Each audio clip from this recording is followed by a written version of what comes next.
Wetwogerera sabbiiti eweze nnamba bukyanga kiteezeegwamu enjega ya kasasiro okubumbulukuka era wakati mu mbeera eno abantu bangi bazze nga bagaba obuyambi obw'enjawulo ssaako n'okubasabira era nga wano omusumba w'ekkanisa ya Faith Life Dr. Henry Byamukama yali musaale nnyo. Ono nga yavaayo n'adduukirira abantu bano ne bulangiti ezisoba mu 150 akawunga omuceere n'ebijanjaalo ebikozesebwa mu bulamu bw'abakyala n'abaana ssaako n'ente ennamba basobola okuyita mu mbeera gye balimu. Nkya tulye ennyama n'enkoko bwe muba munzikiriza. Yes, sir. Just to give us a brief about the situation. Olwaleero ne bannaddiini abeegattira mu kibiina ekitaba enzikiriza zonna mu Uganda ekya Interreligious Council of Uganda muno nga mulimu abasiraamu, abakatuliki, abakristaayo, abalokole, abasodokisi n'abadiventi kibitaddemu engatto okugenda mu kitundu kino eky'omu Kiteezi okulaba embeera nga bweri. Okuherera nate ebiriddwo n'abantu bafuna n'abaakosebwa n'ebintu eby'enkizo mu bulamu bwe bali. Nga bakulembeddwamu Ssaabalabirizi w'ekkanisa ya Uganda Samuel Stephen Kazimba Mugalu bategeseewo okusaba okw'enjawulo ne basaba Omukama ayambe era agumye abo bonna abakoseddwa ko n'abo abaviibwako abantu baabwe. Omubeezi ddala ddala atabulawo mu kulaba ennaku.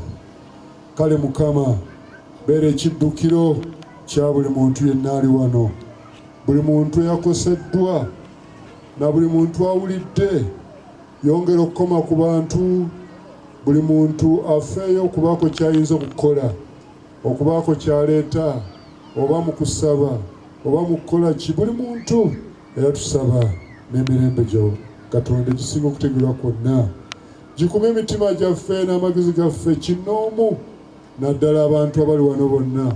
Buli omu aleme mu kuva mu kumanya gu Katonda kitaffe era n'omulokozi waffe Yesu Kristo, n'omukisa ogutaliiko buyinike n'akatono ogwa kitaffe ayinza byonna Omwana Omwoyo Omutukuvu gukuume abantu bo mu kusoberwa kuno, kuume abooluganda bonna, kuume abantu b'Ekiteezi, kuume bannaffe abatuukiddwako enjega eno. Buli omu guleme okumuvaako emirembe n'emirembe. Amiina.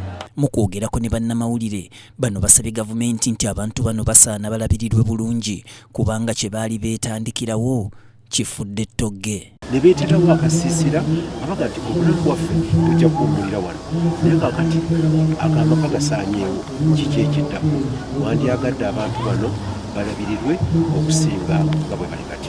Mu mbeera eno bakubidde gavumenti omulanga eteekewo enteekateeka ey'okwewalanga omugotteko mu bitundu eby'enjawulo kubanga ebibamba ebifaananako nga bino bwe bigwawo bitta abantu bangi. Gavumenti yandibadde esansaanya ebintu byonna byekola okubona eggwanga lyonna, abantu tuleme kwegotteka wamu.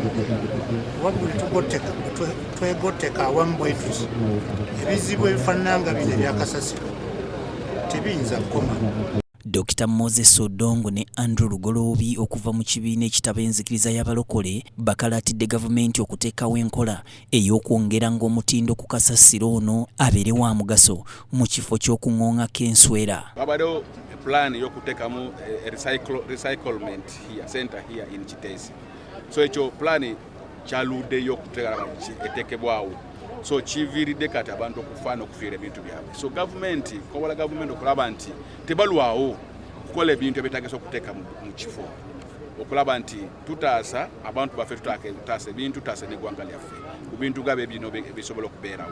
Okukola kasasiro okumutransformingamu, okumugyamu ebintu ebirala ebiri usable ate bigasa okubanga bitopinga ku kiriwo. Amasanyalaze tusobola okugafuna, tusobola okufuna fertilizers nezidda mu kifo za zino ziba tukozesa eziri chemical nezino n'abaavuddemu abeera organic, kitegeeza abeera mulungi nnyo ku ttaka lyaffe talitta.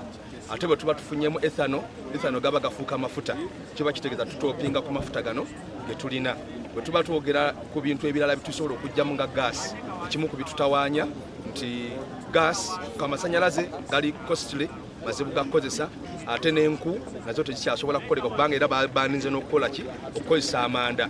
Kati bwe tuba tetulina alternative nga alternative twandigijja mu kasasiro nate assa abantu nze ntunuulira okubanga wabaddewo okulagajjala okumala ebbanga nti ekitusse leero nti kasasiro ate mu mawanga amalala bamutwala nga golodi.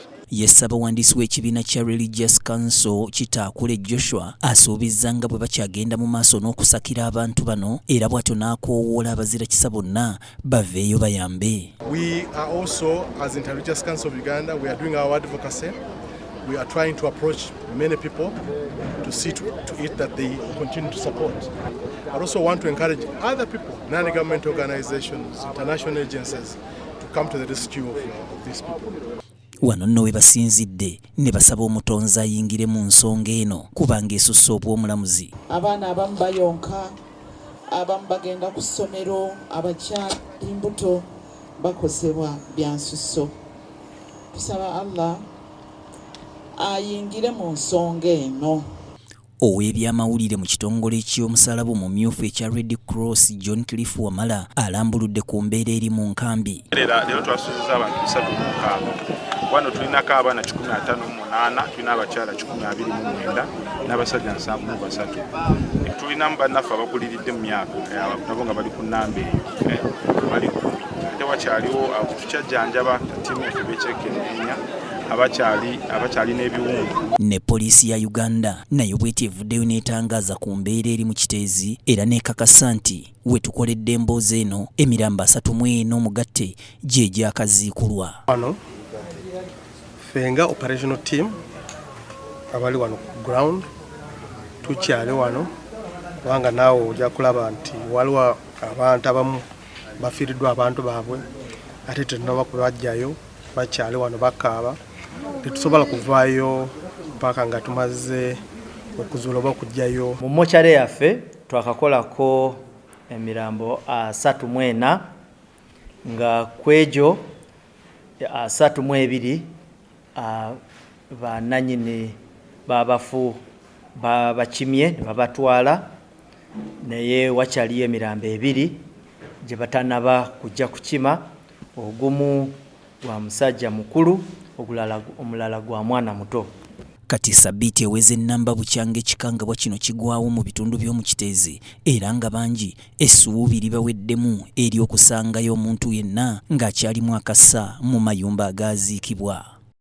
N'olwaliro omusango gw'omugenzi Henry Katanga guzzeemu okuwulirwa mu maaso g'omulamuzi Isaac Muwata owa kkooti enkulu bannamateeka baabawawaabirwa batadde omujulizi ow'omusanvu Amber Richard omusawo wa poliisi ku nninga ng'ono aleeteddwa oludda oluwaabi okunnyonnyola kwa lipoota gye yakola ku mulambo gw'omugenzi Henry Katanga. Bannamateeka okubadde Elson Karuhanga ne Mark Dusman Kabega babuuzza omusawo Ambayo ebibuuzo eby'okumukumu ku bintu ebyali mu alipoota ye. Bannamateeka babuuzizza Dr. Mbayo oba amanyi bulungi muwala w'omugenzi amanyiddwa nga Martha Kakwanza gwe yali alumiriza nti yabalaga omulambo gwa kitaawe bwafaanana kyokka ekisinza okubeewuunyisa ono ategeezezza nti tamumanyi.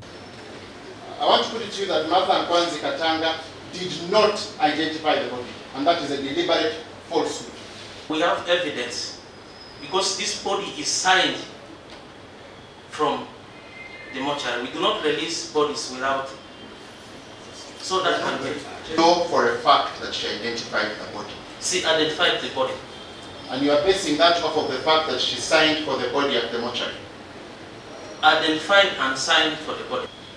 I want to suggest to you that at that particular time, Martha Nkwanzi Katanga was nowhere near the city mortuary. That is not right. Omusawo ono bw'abuuziddwa kwa lipoota eyakolebwa ku nfa y'omugenzi Henry Katanga newe yafiira nga yalaga nti yalimu ebituli kubanga temwali linnya lya mupoliisi eyalagira oba eyeekebejja omulambo newankubadde essaawa omulambo gw'omugenzi we gwasindikibwa mu city mortuary e Mulago era n'ekika ky'emmotoka ekyaguleeta mu mwatu tebyalambikibwa. The body brought to me at the mortuary, not on pictures. Namateeka bano bategeezezza ng'ekiwundu ky'essasi ekyasangibwa ku mugenzi bwe kiraga ng'essasi bwe lyava ku mukono gwa ddyo so si ku gwa kkono nga Dr. Mbayo bwe yakirambika mu alipoota ye. How many tears were on the wound on the right in the I recorded the shape, not the number of tears. Okay. Bano bongedde okutegeeza nti mu alipoota y'omusawo ono yalaga kyekubiira ate bangawo kubanga alipoota yakolebwa omupoliisi Detective Sergeant Bateisi David teyalaga bituufu anti bagezaako okulaga ng'omugenzi bwe yetta. That there was a starlet-shaped gunshot exit wound, size 5 times 3 centimeters, through the right external auditory meatus. And you told my lord yesterday that that is the hole in the ear. Am I right? That's right. I stated in my report there was an exit wound through the ear. Ddala omusawo akunyiziddwa anti abuuziddwawo w'essasi ery'ettakatanga gye lyadda n'akinoganya nga bw'atamanyi kyokka mu mubiri ogw'omugenzi teryasangibwamu. The deceased sought himself after a domestic violence.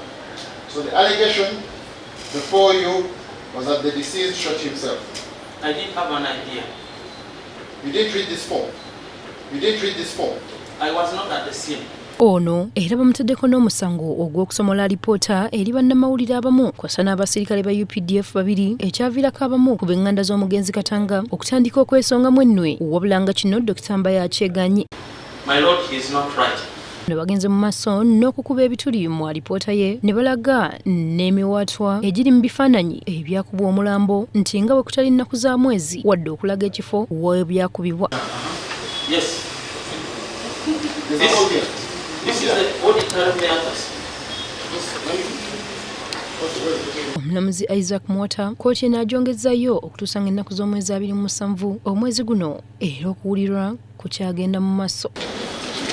So this matter is adjourned to the pursuant to the August 10. The order will come for the year. Everyone is probably going to, while the rest is bail is extended.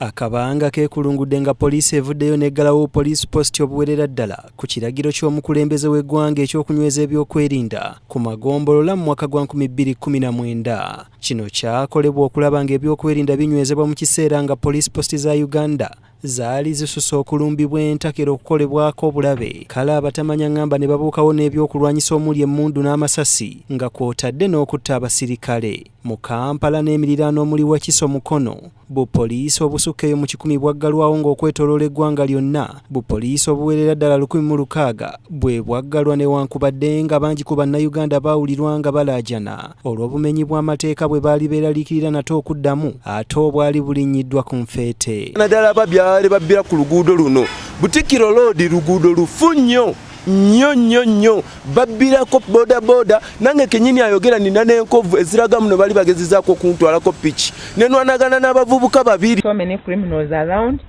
There's a lot of petty thefts going around.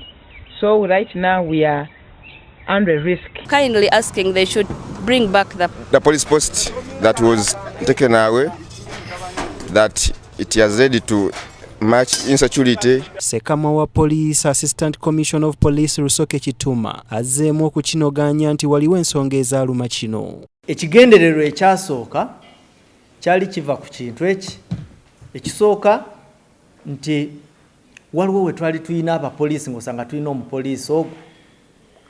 Kati omupoliisi omu kankukubiremu ekifaananyi agenza okurespondinga ku scene emabega aleseeyaani anaggala station. Then n'ekirala okubeera n'omupoliisi omu ku police installation nakyo kiba kiteeka obulamu bwe matiga era ng'abamanyi emabega eyo waliwo abapoliisi abamu abatuusibwako n'obulabe.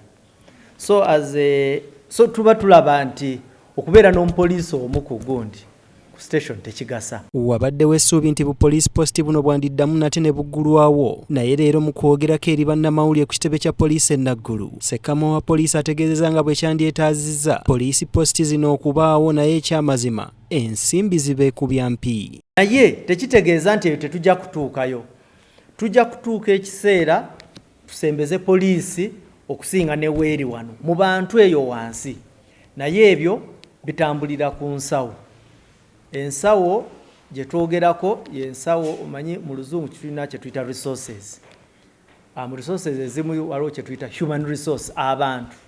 So abapoliisi bwe tufuna ennamba ezimala neyo tuba twagala tutuuke ne ku kyalo ekisembayo nga tudeployinze so that services zaffe zituukire ddala wa.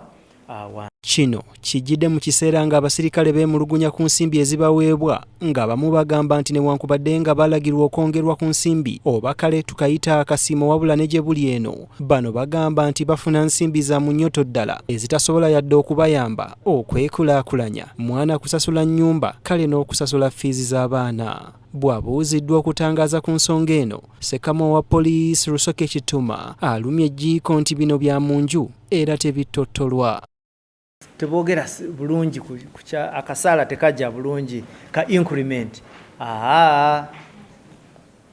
Ensonga eno saagala giddamu public service. Omanyi kati ffe poliisi tugwa wansi wa public service. Public service yannyonnyola buli kimu ekyagenda mu maaso n'ennyongeza nga bwe baagikola ne mu mitendera saagala kiddamu naye ate nekyenjagala okwogera kiri kimu nti ffe byaffe nga ekitongole ekya security byaffe tetubikolera mu walala kugenda wabweru na kuwogana. Bw'oba olina ekizibu kyonna ng'omupoliisi tulina chain of command, genda ewa mukamaawo ensonga ajja gitambuza agituuse paka ku mukulu w'ekitongole who is the Inspector General of Police. Thank you.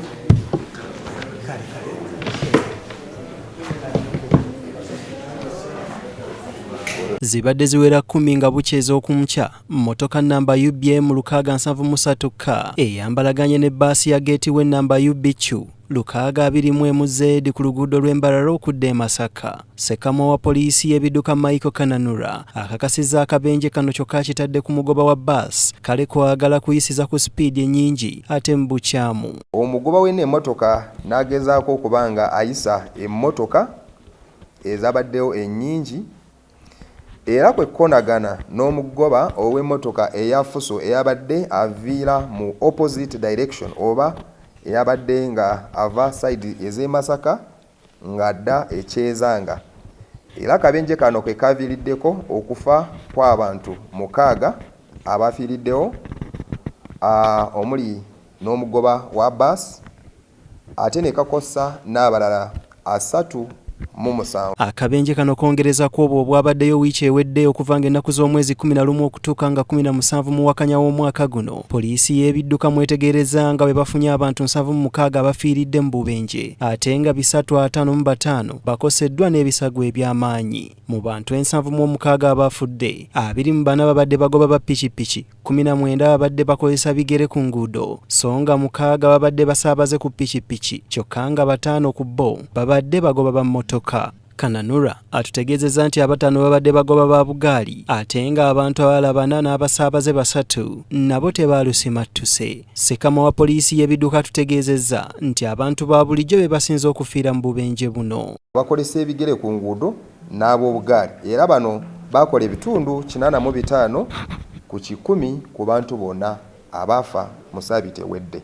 Aba pikipiki bokka bano bakola obutundu 43 buli ku 100. Ab'ebigere bakola ebitundu 25 ku 100 ate ab'obugaali ne bakola obutundu 7 ku 100. Ab'emmotoka omuli abasaabaze n'abagoba b'ezo emmotoka bano bakola obutundu 11 ku 100 ku bantu bonna abaafa. Obubenje buno bwaviira ddala okuyisa mu bukyamu nga kyakola ebitundu 31 ku buli 100 nga kwotadde n'okuvugisa endiima n'ebitundu 25 ku buli 100. Poliisi y'ebidduka egamba nti nayo tetudde era egenda kuttukiza buto ebikwekweto kw'abo abagoba abatatuukiriza bisaanyizo eby'okuvugira ku nguudo okuteekesaawo empisa mu nvuga y'ebidduka. Ebikwekweto ebyo bya kugenda mu maaso mu Ssabbiiti eno era kuno kulabula eri abo bonna abaagala okukolesa amakubo gano nga tebalina bimanyirivu oba tebalina biwandiiko oba giyite driving license ebakkiriza okuvugira ku nguudo zino. Poliisi y'ebidduka wano neera weesinzidde neekuba ogutakungula eri abagoba b'ebidduka abazadde n'abasomesa okufaayo ennyo naddala mu kiseera ng'abayizi kale bagenda okuwummula olusoma lwabwe olwokubiri. Omwana wenna ali wansi w'emyaka 12 tetulina omulekerera okutambulira ku pikipiki yekka, alina okubaawo n'omuntu omukulu anaamuyamba oba namukwatirako n'atambula naye kweyo pikipiki, ate n'okuba nga tutambula n'abaana oba okubaakampaninga ku nguudo eziri bize ennyo nga kuliko mmotoka n'epikipiki n'abantu bangi. So abaana bano tetubalekerera. Okusinziira kwa lipoota ya poliisi ey'obuzi bw'emisango eya 2023 gye yafulumya mu kutula nsanja w'omwaka guno, kweyongerako omuntu omu okuva ku bantu 12 okutuuka ku 13 abafa buli lunaku mu bubenje bw'oku nguudo, ng'okuvugisa ekimama kye kyakulemberamu obubenje buno bwonna obwali eyo mu 1979 okweyongera n'ebitundu 3 ku buli 100 okuviira ddala ku bubenje 3210 mu mwaka gwa 2022, ng'abantu abawerera ddala 1486 be baalugulamu obulamu era kati z'embuyaga ezikunta. Uganda emu ku nsi ezisinga okubeera mu bubenje buno, nga mu nsi yonna kiteeberezebwa nti abantu akakadde kamu mu emitwalo 65 be bafiira mu bubenje buno buli mwaka.